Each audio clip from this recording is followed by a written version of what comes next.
झाली का? महाराणीची सेवा झाली का?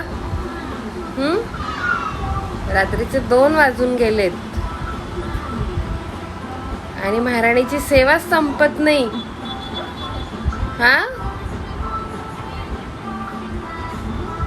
जेवण झालं, फिरून झालं, आता पाय चेपा गाणी बघत बघत.